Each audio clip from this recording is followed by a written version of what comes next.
door wanaagsan saaxiibayaal sidaa runtii meel kasta dunida ka joogtaan waqti waan ayaa idin rajeynaa dhammaantiina waxaa laga yaabaa labada maalin ugu dambeysay inaad istiraadaan intuu ka baxay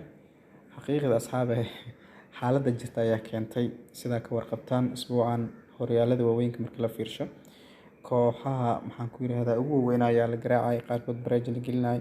shalay ugu dambeysay ciyaaro badan jir waa ogaa laakiin waxba u koorgalayo waxbaan toosinayna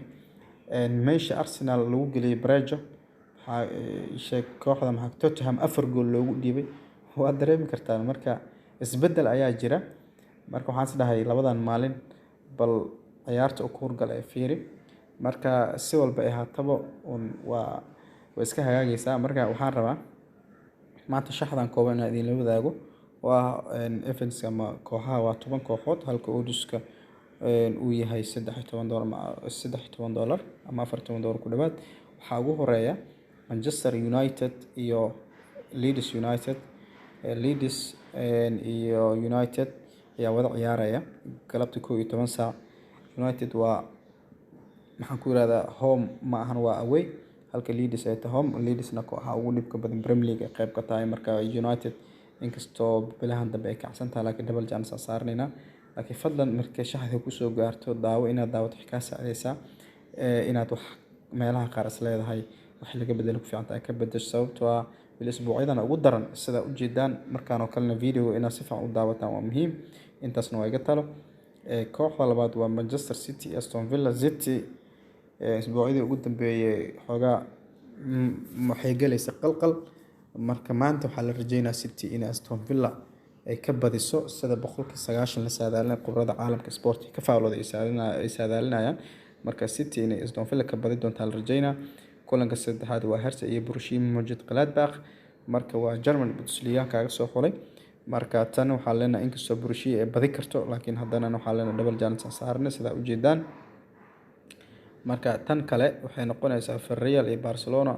oo aan kugu sheegayo kulankan in half time ka labaad aan la iska dhalin Villarreal kooxaha ugu adag waxay ku jirtaa La Liga ku jirtaa marka half time ka dambe ama 45 daqiiqo dambe in aan la iska dhalin karin 3 gool sida u jeedaan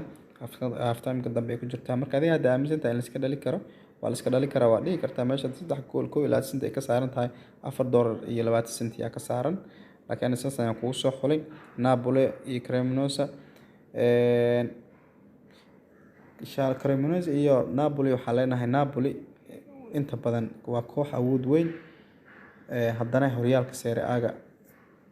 kooxaha ugu tunka weyn ku jirto marka Napoli war ma gelinayno Napoli way badinaysaa ayaa leenahay Lyon iyo Arsenal sidoo kale Lyon inkastoo dhibco laga sareeyo laakiin Lyon waxaa leenahay bareej ama badis inay badi kartaan bareej gali karto Ajax iyo Walwich kooxdan qoran tahay Ajax kooxaha ugu tunka weyn ku jirta Netherlands naftirkeeda horyaalkeeda marka la fiirsho marka Ajax sidoo kale war ma gelinayno way badi kartaa wayna badinaysaa Sporting Club Portugal iyo Porto waa Portugal Premier League horyaalka laga ciyaaro labadan koox waa labada kooxood ee ugu tunka weyn waa sida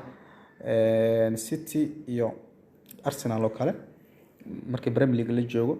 waqti xaadirkan marka saas oo kale ka yihiin marka Sporting Club Portugal waxaa leenahay bridge ambadis inay bridge gali karto ama badi karto Juventus iyo Fiorentina oo iyadana qayb ka ah Serie A-ga waxaa leenahay Juventus iyo Fiorentina 2 gool ay iska dhalinayaan guud ahaan ciyaarta iska dhalinaya waxaa ugu dambeeya Lille iyo kooxdan kaleeto France League 1ka marka tan waxaa leenahay Lille badi doonta laakiin waxaa la saan gool u raadino double chance marka fadlan halkaas ayay ku egtaa horta guud ahaan shaxdan aan idin la wadaagayo maanta marka fadlan daawo markasta waan ku dhahaa daawo wax ka faham wax ka bedel ku sameeyay is leedahay sanadka maxaa ku yiraahdaa isbuuca waxa lagu jiraa horyaalada yaryarka ay kacsan yihiin maxaan ku kooxaha yaryarka ay kacsan yihiin lagu jiraa